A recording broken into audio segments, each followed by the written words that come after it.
Good morning. I'm here today to talk with you all about identity.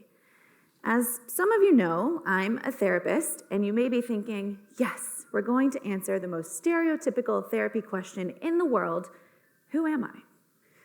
Well, I'm sorry to disappoint you, but despite what pop culture says about therapists having all the answers to the universe, I do not have that answer for you. I will, however, do the stereotypical therapist thing and turn it back around to you. And the truth is, no one can answer that proverbial question, who am I, better than yourself. I've been a therapist for just over 10 years, but as I said before, that doesn't mean I know everything. It means I know a lot about some things, and I do a pretty great job listening to people about what's meaningful and important to them. I also know that people change. To be a therapist, that's one of the core values you must have in order to have job satisfaction. The true belief that people are doing the best they can in this individual moment, and that people can change if they choose. As humans, we experience things that test us, that heal us, that make us question the world around us. To change and to be susceptible to change is to live a human experience, but we'll get to that in a moment. Back to our stereotypical therapy question, who am I? What is identity?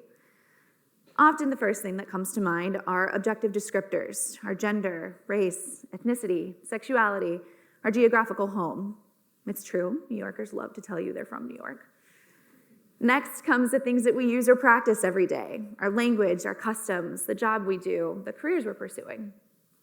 After that comes our skills or characteristics. I'm the writer, the cook, the introvert, the overachiever, the student.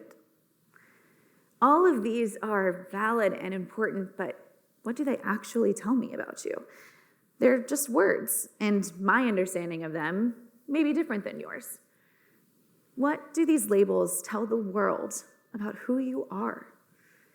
I'm not a native New Yorker. I grew up in the American South and moved here about 10 years ago for graduate school. The longer I lived here, I asked myself, when do I get to call myself a New Yorker? A systematic answer could be when I changed over my driver's license. A social answer could be when I knew more people here and felt closer to them than I did back home. A professional answer could be when I became a licensed mental health counselor in the state of New York. My answer is when I stopped being confused when my friends say they were going to the city and I knew they meant Manhattan and not to argue otherwise. Over the years, I realized I can bravely claim this New Yorker label and still hold part of my Southern identity close to me. I can have two homes if I choose. So much of our identity is informed by the need to know that people understand us. Sometimes our identity is dependent on how we present ourselves to the world. Other times it's dependent on how the world sees us. Hopefully they see us accurately and fairly, but maybe not. Now, let's talk about this world we keep referencing. I think we've all heard that logic game prompt. If a tree falls in the forest with no one around to hear it, does it still make a sound? This calls into question, if no one is around to witness this action, this aspect of myself, is it still true? The most obvious setting for this is an online one, particularly social media. Do you all remember early on in the pandemic when it seemed like everyone was making bread? It was quite factual. You could literally count the number of bread pictures in your feed. Did you make the bread? I did. And what feeling did that give you when you posted it? Did you feel a sense of community? Did you see an opportunity to belong, to break bread, if you will? Was your bread any less real because you might have been motivated by the creativity of others? No, it was real. And hopefully, it was tasty. In my work, particularly with young folks who grew up with social media being a constant in their lives, there's an awareness of how we present our best selves online. That the versions we post about ourselves are not without edit. There's literally a filter built into the platform. But just because you engage in something that's meaningful to you and maybe post about it, doesn't mean that it's fake. When does faking it till you make it truly become just making it. To go back to the bread example, because you should never skip the bread course, you made the bread. It was real. And in that moment, you were a person who made bread. And you get to decide what that means. Identity is what we decide it is. It's not a status to be achieved. It's not a singular component. It's ever evolving. Who I am today may be different from who I am tomorrow or who I am 2 weeks from now. Yes, there are core components that stay pretty stable throughout our lives, but the way we understand these pieces of ourselves is ever changing. How we put ourselves out into the world is largely up to us. And after years of work answering that stereotypical therapy question, the conclusion I've come to is this. Identity is constructed by our values and experiences. It's translated into how we see the world by our beliefs. It's enacted in our choices, and it thrives in our passions. We need to ask ourselves, what is important to me? Why is it important to me? How is it important to me? And what will I do because it is important to me? When our actions and values align, this is when we experience the actualization of our identity and truly live authentically. It's where we find harmony. Now, that doesn't mean that I can't make different choices based on the circumstances presented to us and change my mind. Instead, we adapt. Sometimes our lives, figuratively and literally, depend on it. We're often told that we have to be either or, never and.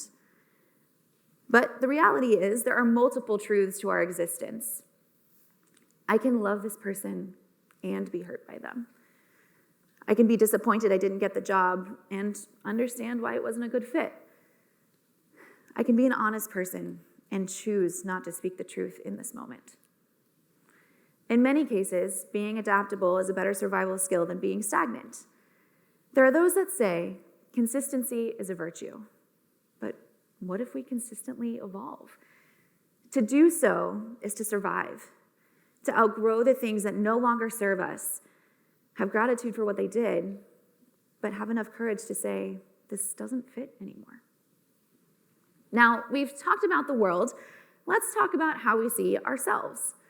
I've heard time and time again, I just want to be the best version of myself, a singular, perfect epitome of human existence. So we only get one chance, one peek. That's it? To limit ourselves to a singular best version is to undermine our ability as humans to change. It reduces the complexity of our existence to a singular perfect fit of the circumstance at that particular time. Instead, I offer, today I want to be a best version of myself.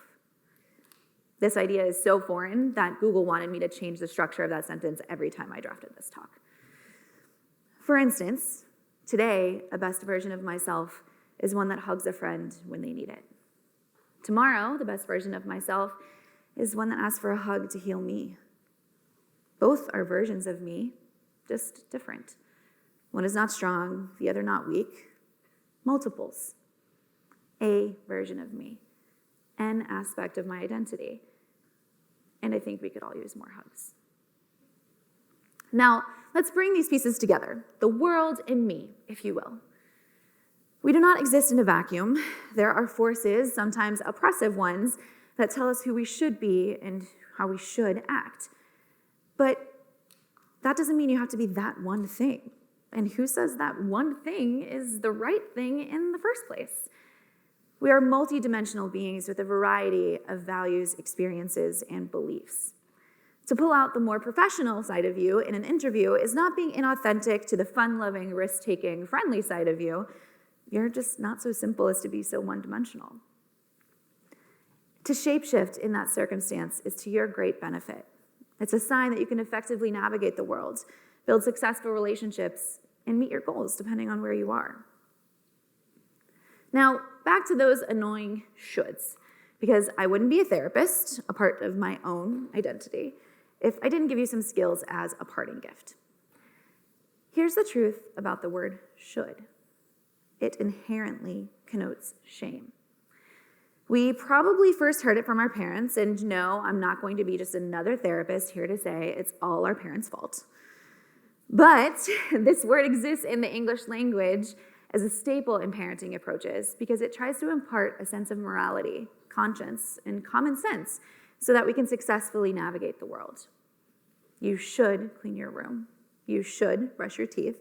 You should tell the truth. But the thing with shame is it already makes us feel bad for not having done the thing. And why should we live with that? To get out of the shame spiral, I propose this, that we replace our shoulds with coulds.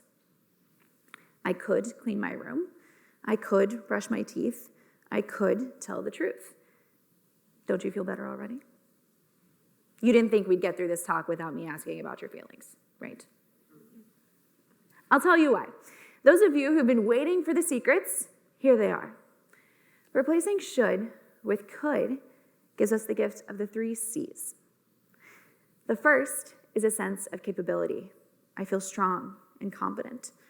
The second is a sense of choice. I feel empowered and autonomous. The third is a sense of consequences, and not just the negative ones.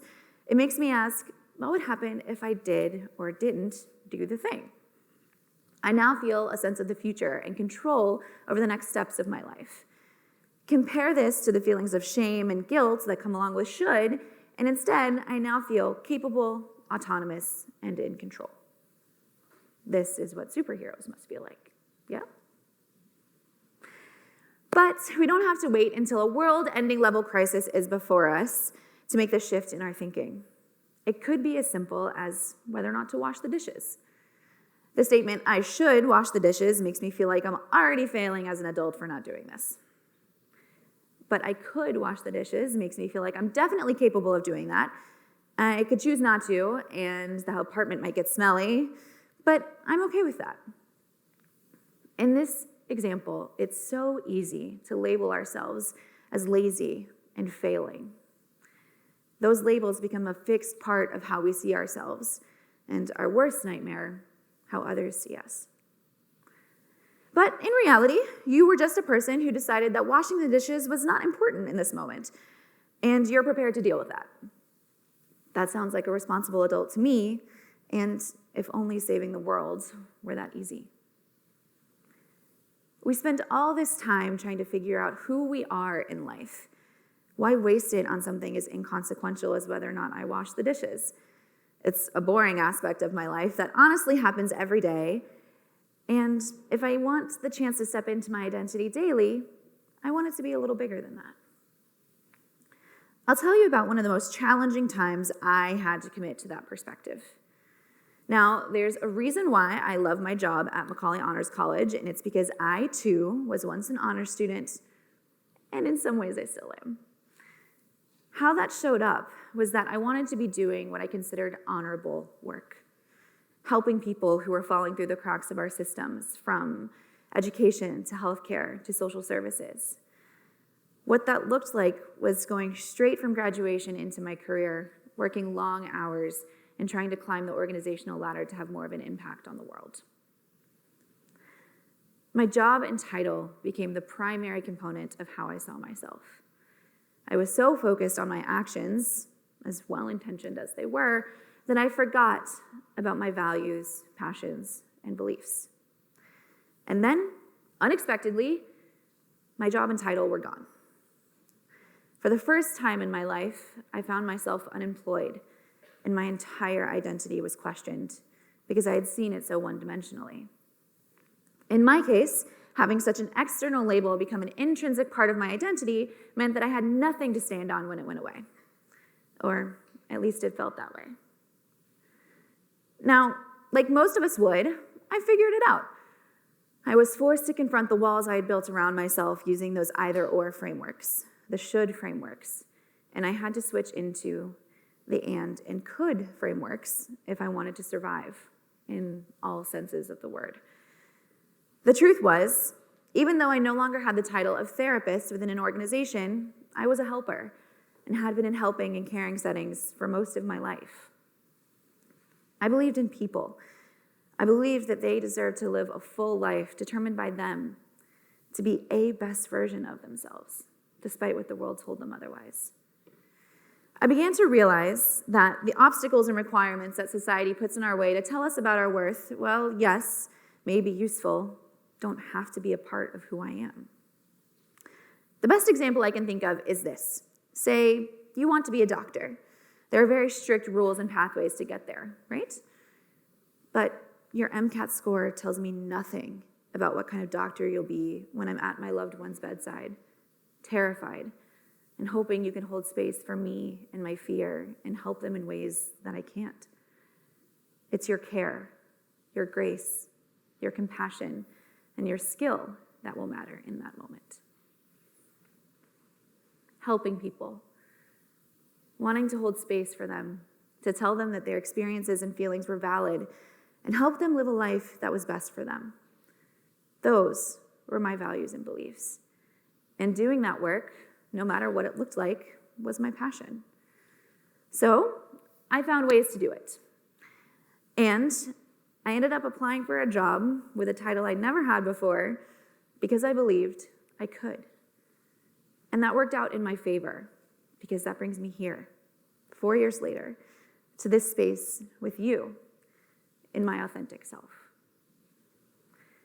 So when asking yourself, who am I encourage you to let go of the shoulds and the either-ors. Instead, think in coulds and ands.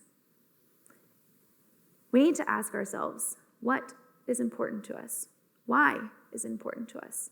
How is it important to us? And what will I do because it's important to us? Adopt labels if you choose. After all, the point of this talk is to remind yourselves that you're competent. But make sure those labels have meaning. Find ways to express that meaning into the world that allow you to be a best version of yourself that day. Allow yourself the freedom for that choice to be different tomorrow. And in true therapy fashion, ask yourselves, how does that make you feel?